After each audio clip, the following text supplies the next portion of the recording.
د احساس ټي وي درنو لیدونکو سلامونه او ستړي مشئ. هیله لرم چې خوشاله او صحتمند بیاست. نن تاسو سره د تاریخ یوه داسې کیسه شریکوم چې نه یوازې د مسلمانانو لپاره بلکې د ټول بشریت لپاره یوه ستره الهام بخښونکې بیلګه ده.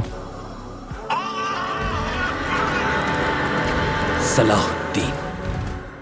دا کیسه د سلطان صلاح الدین ایوبي ده. هغه ستر شخصیت چې د خپل عدالت، زغم او شجاعت له لارې د تاریخ په پاڼو کې تل پاتې شو. نو راځئ چې د هغه د ژوند په اړه یو څه واورو. خو مخکې له دې چې ویډیو شروع کړم، که تاسې زموږ د یوټیوب چینل تر اوسه نه وي سبسکرایب کړی، نو هیله ده چې همدا شیبه زموږ د یوټیوب چینل سبسکرایب کړئ، ویډیو لایک کړئ او همدارنګه له نورو ملګرو سره یې هم شریکه کړئ.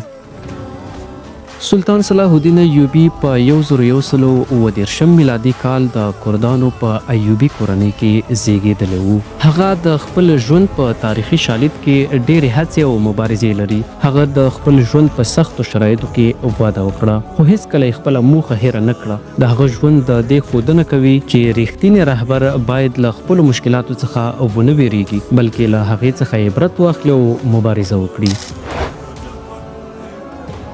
کله چې صلیبي جګړې پیل شوې، نو مسلمانانو په ډېر بد وضعیت کې قرار درلود. خو صلاح الدین ایوبي په دې پوهېده چې یوازې د یووالي او همغږۍ له لارې کولی شي د صلیبیانو پر وړاندې بریا ترلاسه کړي. هغه خپله مېړانه، شجاعت او تدبیر د حطین په جګړه کې وښودو چې د صلیبیانو پر وړاندې یې ستره بریا ترلاسه کړه. د دې جګړې پایلې د بیت المقدس د فتحې لاره پرانیستله.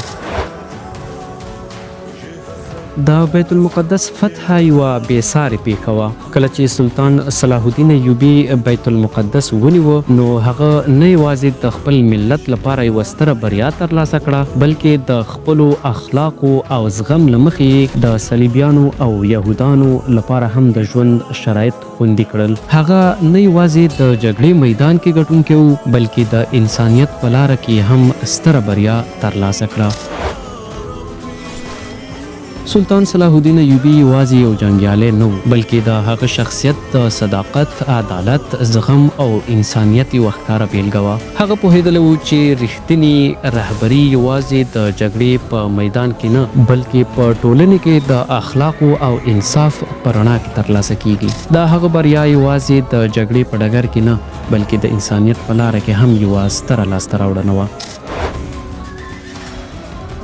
سلطان صلاح الدین ایوبي موږ ته دا درس راکړ چې څنګه باید د خپلو دښمنانو سره هم د انصاف او اخلاقو په رڼا کې چلند وکړو. هغه د خپل دین، ملت او حتی د خپلو دښمنانو لپاره د عدالت، زغم او انساني حقونو درناوی وکړ. د هغه ژوند دا ښودلي چې رهبري باید د ټولو خلکو د حقونو ساتنه وکړي او د یووالي لپاره یې کار وکړي. نو د پایلې په ډول ویلی شو چې د سلطان صلاح الدین ایوبي ژوند د ټولو لپاره یوه ستره بیلګه ده. هغه موږ ته ښودلي چې هره ستونزه کې باید یوازې د خپلې ټولنې په ګټه نه، بلکې د ټولو خلکو په ګټو فکر وکړو. له هغه څخه نه یوازې د شجاعت، بلکې د صداقت، زغم او عدالت په اړه هم ډېر څه زده کولی شو. هیله لرم چې دا ویډیو به مو د خوښې وړ ګرځېدلي وي. د داسې نورو ښایسته او ښکلو موضوعاتو لپاره زموږ چینل احساس ټي وي سبسکرایب کړئ، ویډیوګانې یې لایک کړئ او همدارنګه له نورو ملګرو سره یې هم شریکې کړئ. تر بیا او بلې ویډیو، ښه وخت، ښې چارې، الله مو مل شه.